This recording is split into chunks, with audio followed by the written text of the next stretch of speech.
I've got 13 grandkids, 12 of them right here in Roseburg.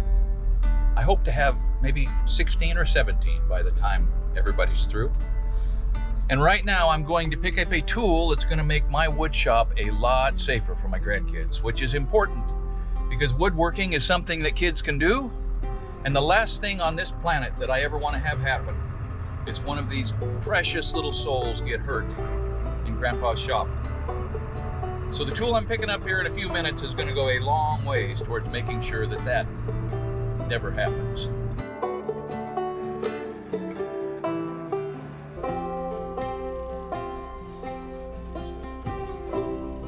Tilt down a little.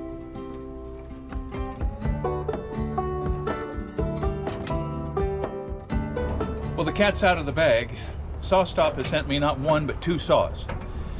This is the portable contractor's model that they've just come out with that you can move around and set up, move between jobs without needing a crane or a forklift. And this is just a super heavy duty piece of work that's going to replace my Rockwell Unisaw.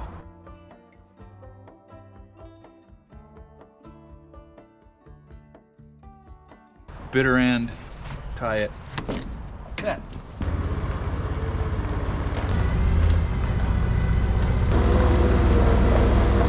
Well, I've got 2 observations so far. And the first is they did a darn good job of packing it. There's no sign of damage in shipping, even though one of the boards on the pallet got folded over. The saw is in fine shape. And they've got a pretty serious owner's manual here. So that is going into the house with me here in about 2 hours. And before I commit myself to sort of a half-baked course of action like I ordinarily do, I'm actually going to read this thing and take a run at setting this up tomorrow or the next day. So here's a nifty piece of engineering that the insert is lifted out of the table by that little steel flapper that is easily lifted by a thumbnail. That's pretty cool engineering, boys. As you watch me put this saw together, put it in my shop and see some of the other applications where these things are really providing a level of safety for the young people that use them, SawStop is going to be running a promotion from the 1st of March till the end of April, and if you stick around to the end of the video, you can get all of the details on that, just in case you're interested. The big one is partially assembled back at the shop. This smaller saw is going to be assembled, I hope, right here, right now, by yours truly. Let's see how that goes. So I know we look like sissies, but we don't believe in reading no stinking instructions. And so Ben points out that you turn those little gizmos, and we assume that arrangement centers the world. Wow, that's pretty cool. Look at that. Well, it seems to work. I'm gonna know a lot more in a couple weeks after I put the siding on here, ripped some corner bats, sort of gotten acquainted with how it actually performs. But the controls seem intuitive, even for a blacksmith. And we appreciate very much SawStop going out of their way to send this to us. But because Ben and I are worried about the fingers of his sons, my grandsons, and they live here. And this saw is going to live here. And one of the real comforts that I'm going to have moving forward is that if one of these boys gets the urge in the middle of the night to come out here and make something, at least it won't be the table saw that hurts him. And that, my friends, is something that is of real value to me. So I ran up the white flag. I just don't like reading instructions and trying to decipher and solve the puzzles that engineers spent decades learning to create. I don't like it. And so I called in the Cavalry, and the Cavalry today is Josh Gary. Josh is the shop teacher, Woodshop, and he kind of oversees the whole technical program over there at Sutherland High School. Yeah.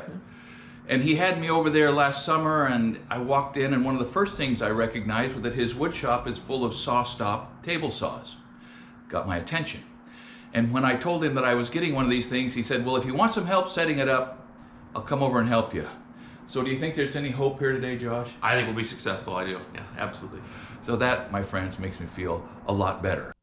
The first job that I ever had as a carpenter was for a man named Neil Hart. That was 47 years ago.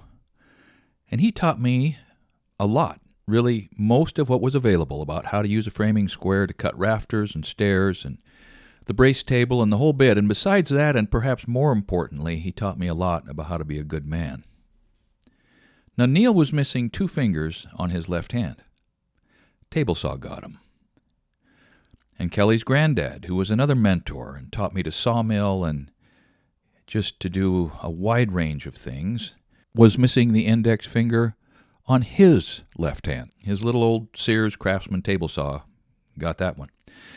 And one day, when I was about 26 years old, working on a job up the South Fork of the Shoshone River in Wyoming, the foreman, Ed, clipped off a couple of fingers while we were framing a custom house.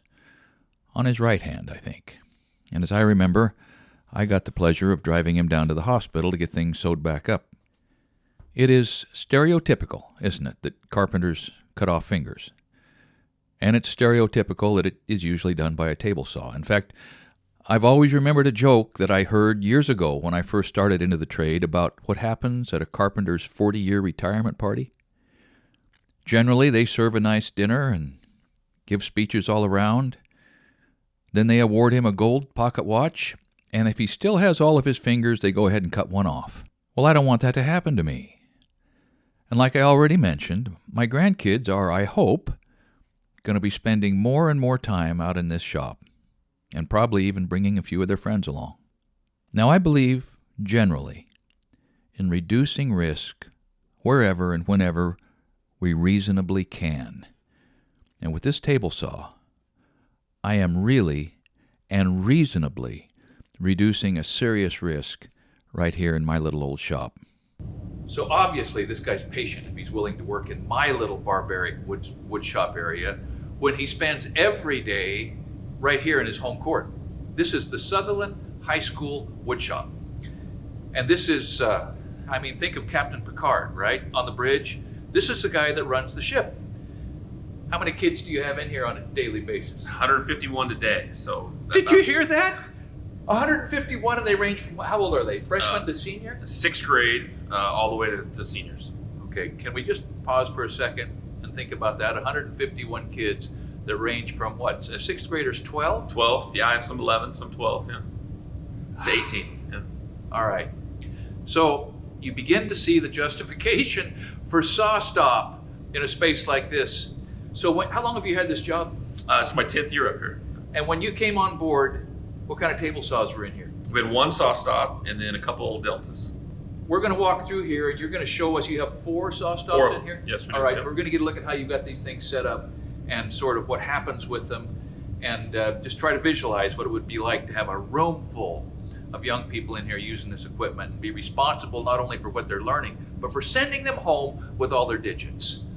Like Scott said, we have 4 table saws in the shop, all SawStops, all of different eras. This one has been around the longest at 10 years, and it still works great. And anybody who knows, it's got the black insert guard, so that's like the, so it's the OG SawStop. And you can see the fences. We're well-used wood shop.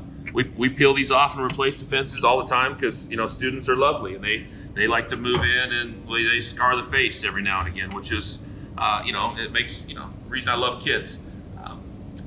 Really the biggest thing about it is it allows me, having a SawStop, it allows me to teach right away and eliminate some fear, because I'm so worried about them hurting themselves or getting a big kickback. We've had brakes shut off with just a kickback and it stopped the blade. It doesn't have to have someone to touch it. And it just allows me to run it. The very first day of the shop, we cut something on the SawStop. A couple partnered with our SawStops. I love our miter gauges. This is how we make all our cross cuts. They get very used to and comfortable using them. More so, we barely use a chop saw, which is less accurate, obviously.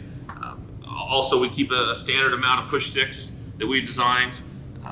The SawStop, it comes with a great push stick that would last me forever in my home shop, but in a wood shop, in a high school, they need to be made out of something you can, disposable. 151 kids a day, without a SawStop, I think we would produce less, and we would produce less students that knew how to work. I worry about everything. As a shop teacher, when another teacher covers for me, they're paranoid about every little thing. And, we have more injuries from hand saws. That's the easy thing about having a SawStop. So here's the deal. If you've been watching this and you're beginning to think you might need a saw kind of like this, these people are running a promotion on their professional cabinet saw from the 1st of March to the 30th of April. Whether you buy a 1 3/4 or a 3-horse professional cabinet saw, you're going to be eligible to get a free accessory. Either the overarm dust collection accessory or an integrated mobile base. You can learn more about it at SawStop.com.